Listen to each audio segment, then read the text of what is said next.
सभी श्रोताओं का रामायण की कथा में हार्दिक स्वागत अभिनंदन। आज के इस वीडियो में आप सभी के सामने प्रस्तुत है रामायण की कथा, जिसका शीर्षक है जानकी राक्षसी घेरे में। बढ़ते हैं कहानी की तरफ। राक्षस राज रावण के चले जाने के बाद भयानक रूप वाली राक्षसियों ने सीता को घेर लिया और उन्हें अनेक प्रकार से डराने धमकाने लगीं। वे सीता की भर्त्सना करते हुए कहने लगी, हे मूर्ख अभागिन, हे नीच नारी, तीनों लोकों और 14 भुवनों को अपने पराक्रम से पराजित करने वाले परम तेजस्वी राक्षस राज की सैया प्रत्येक को नहीं मिलती। ये तो तुम्हारा परम सौभाग्य है कि स्वयं लंकापति तुम्हें अपनी अंकसायनी बनाना चाहते हैं। तनिक विचार कर तो देखो, कहाँ अगाध ऐश्वर्य, स्वर्णपुरी तथा अतुल संपत्ति का एक छत्र स्वामी, और कहाँ वह राज्य से निकला हुआ कंगालों की भांति वन वन में भटकने वाला हतभाग्य साधारण सा मनुष्य।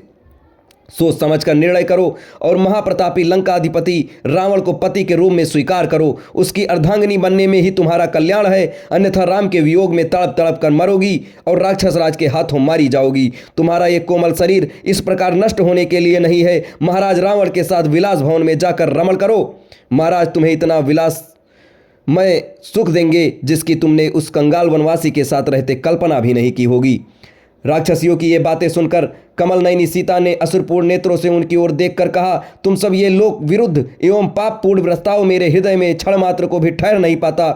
एक मानव कन्या किसी राक्षस की भार्या नहीं हो सकती।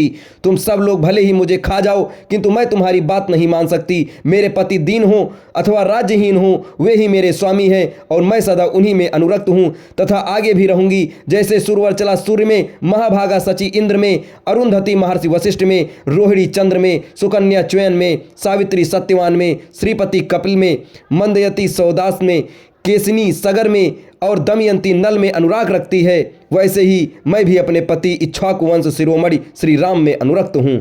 सीता के वचन सुनकर राक्षसियों के क्रोध की सीमा न रही। वे रावण की आज्ञानुसार कठोर वचनों द्वारा उन्हें धमकाने लगीं। अशोक वृक्ष में चुपचाप छिपे बैठे हुए हनुमान जी सीता को फटकारती हुई राक्षसियों की बातें सुनते रहे।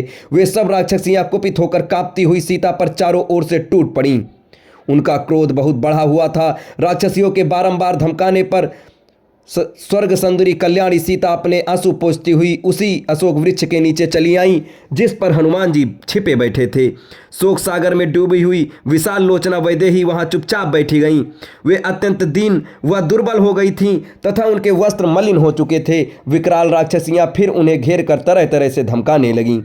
विकराल रूपी राक्षसियों के द्वारा इस प्रकार से धमकाए जाने पर देवकन्या के समान सुंदरी सीता धैर्य छोड़कर रोने लगी। विलाप करते हुए वे कहने लगी, हे भगवान, अब ये विपत्ति नहीं सही जाती। प्रभु, मुझे इस विपत्ति से छुटकारा दिलाओ या मुझे इस पृथ्वी से उठा लो। बड़े लोगों ने सच कहा है कि समय से पहले मृत्यु भी नहीं आती। आज मेरी कैसी दयनीय दशा हो गई है। कहाँ अयोध्या का वह राजप्रासाद जहाँ मैं अपने परिजनों तथा पति के साथ अलौकिक सुख भोगती थी, और कहाँ ये दुर्दिन जब मैं पति से विमुक्त छल द्वारा हरी गई इन राक्षसों के फंदों में फंसकर निरीह हरिणी की भांति दुखी हो रही हूँ।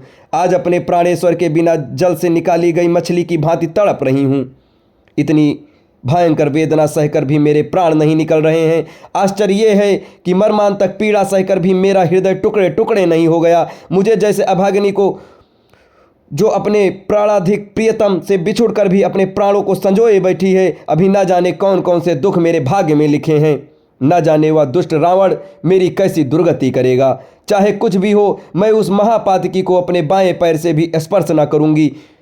उसके इंगित पर आत्मसमर्पण करना तो दूर की बात है। ये मेरा दुर्भाग्य है कि किस परम प्रतापी वीर की भार्या होकर भी दुष्ट रावण के हाथों सताई जा रही हूँ, और वे मेरी रक्षा करने के लिए अभी तक यहाँ नहीं पहुँचे। मेरा तो भाग्य ही उल्टा चल रहा है। यदि परोपकारी जटायुराज इस नीच के हाथों न मारे जाते तो वे अवश्य राघव को मेरा पता बता देते और वे आकर रावण का विनाश करके मुझे इस भयानक यातना से मुक्ति दिलाते।